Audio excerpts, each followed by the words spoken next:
Daily office gap ஏறதுக்கு முன்னாடி OTP பார்ப்பேன் sir. ஆனா கேப்குள்ள நுழைஞ்சு அடுத்த செகண்ட் ஓடிபி மறந்துடுவேன். என்ன நம்ம மெமரி பவர் இவ்வளவு வீக்கா இருக்கு, ஒரு 4 நம்பரை கூட மனப்பாடம் பண்ண முடியலன்னு அன்னைக்கு இதை ஒரு சேலஞ்சா எடுத்துக்கிட்டேன். ஓடிபியை நல்லா மனப்பாடம் பண்ணிட்டு மனசுக்குள்ள மந்திரம் ஓதுற மாதிரி இந்த 4 நம்பரை ஓதிக்கிட்டே போனேன். என்னாலும் கேப்குள்ள ஏறிட்டு போன் எடுக்க கூடாது, கெத்தா ஓடிபி சொல்லணும்னு மனப்பாடம் பண்ணி வச்சிருந்தேன். ஆபீஸ் கேப் வந்துச்சு, உள்ள ஏறி ஓடிபி சொன்னேன். டிரைவர் என்டர் பண்ணாரு. டக்குன்னு என்ன பார்த்து தம்பி ஓடிபி தப்புப்பா அப்படின்ட்டாரு. ஆனா எனக்கு முழு நம்பிக்கை இருந்தது, நான் மனப்பாடம் பண்ணி வச்சிருந்த அந்த 4 நம்பர் கரெக்ட் தான். போனை மட்டும் எடுத்து கிராஸ் செக் பண்ணக்கூடாதுங்கிறது உறுதியா இருந்தேன். நான் டிரைவர்கிட்ட சொன்னேன், ஆனா நீங்க தான் ஒழுங்கா நம்பர் என்டர் பண்ணிருக்க மாட்டீங்க, இல்லன்னா டிவைஸ்ல தப்பா இருக்கும், ஒழுங்கா பாருங்க அப்படின்னு. அவரும் 4-5 தடவை விடாம ட்ரை பண்ணிட்டு தம்பி ஃபுல்லா இன்வேலிட் தான் வருது அப்படின்னாரு. அவரு 6வது தடவையும் ட்ரை பண்ணிட்டு சொல்றாரு, தம்பி நீ என்ன நம்பர் சொன்ன, 4677 தானே, ஆனா இது என் வண்டி நம்பர் பா அப்படின்னு கேட்க சிரிக்கிறாரு. ஆமா சார் அப்படிதான் தெரிஞ்சது, நான் அவ்வளவு நேரம் மந்திரம் ஓதுற மாதிரி மனப்பாடம் பண்ணது ஓடிபி இல்ல வண்டி நம்பர். என்ன அவர் வண்டி நம்பரை மனப்பாடம் பண்ணி அவருக்கே சொல்லியிருக்கேன். அவருக்கு அப்படி ஒரு சிரிப்பு. கேப்ல இருக்க எல்லார்கிட்டயும் சொல்றாரு, இங்க பாருங்க என் வண்டி நம்பரை இவ்வளவு நேரம் என்கிட்ட சொல்லிட்டு இருக்காருன்னு. கேப்குள்ள இருக்கவங்களுக்கும் ஒரே ஃபன், எல்லாரும் சிரிச்சிட்டு இருந்தாங்க. நான் டிரைவர் அண்ணாட்ட கேட்டேன், சரி நான் தான் நம்பரை மாத்தி சொல்லிட்டேன், உங்க கேப் நம்பர் உங்களுக்கு தெரியாதா, இதை கண்டுபிடிக்க 6 அட்டெம்ப்ட் தேவையான, அதை அவரு கண்டுக்கவே இல்லை. நான் பண்ண ஃபன்ன நினைச்சு சிரிச்சிட்டு இருந்தாரு. அதுக்கப்புறம் ஒரு நாள் ஆபீஸ் கேப் நின்றுட்டு இருந்தது, ஃப்ரண்ட்ல அதிசயமா சீட் இருந்தது. நான் ஏறி உட்காந்தேன். இந்த ஓடிபி மனப்பாடம் பண்ற வேலை வேணான்னு சொல்லிட்டு போன் எடுத்துட்டு அதுல ஓடிபி சொன்னேன். டிரைவர் 2-3 தடவை போட்டு தம்பி ஓடிபி தப்பு அப்படின்னாரு. நான் போனே அவர்கிட்ட கொடுத்துட்டேன், நீங்களே ஓடிபியை பாத்துக்கங்க. அவர் போனை பார்த்து சொல்றாரு, தம்பி ஓடிபி கரெக்ட், ஆனா நீங்க கேப் மாதிரி ஏறிட்டீங்க, இது வேற ஆபீஸ்க்குள்ள கேப்.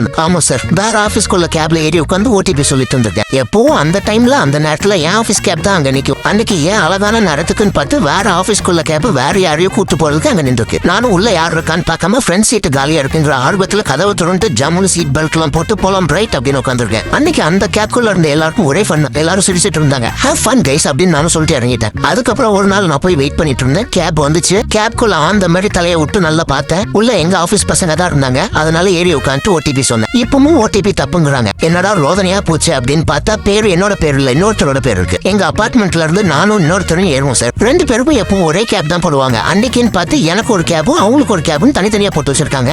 என்ன ஒரு புத்திசாலித்தனமான ரூட்டிங் அப்படின்னு நினைச்சிட்டு இருக்கப்ப இன்னொரு கேப் கிராஸ் ஆகுது. அதுக்குள்ள இருக்க பசங்க கத்துறாங்க, டே உன் பேர் இங்க இருக்கு இங்க வா அப்படின்னு. நானும் குரங்கு மாரி எங்கேயும் தாவிட்டு இருந்தேன். ஃபர்ஸ்ட் டைம் நம்பர் தப்பா சொன்னேன், செகண்ட் டைம் வேற ஆபீஸ்க்குள்ள கேப்ல ஏறினேன், தேர்ட் டைம் வேற ஆளுக்குள்ள கேப்ல ஏறினேன். இதுக்கு மேல ஒருத்தனால அசிங்கப்பட முடியாதுன்னு நினைக்கும் போது கொஞ்சம் பெருமையா தான் இருந்தது. இப்பெல்லாம் கேப் ஏறதுக்கு முன்னாடி வண்டி நம்பரை டபுள் செக் பண்ணிட்டு முடிஞ்ச ஆர்சி புக்கையும் வாங்கி நம்பரை கிராஸ் செக் பண்ணிட்டு தான் ஏறுறது.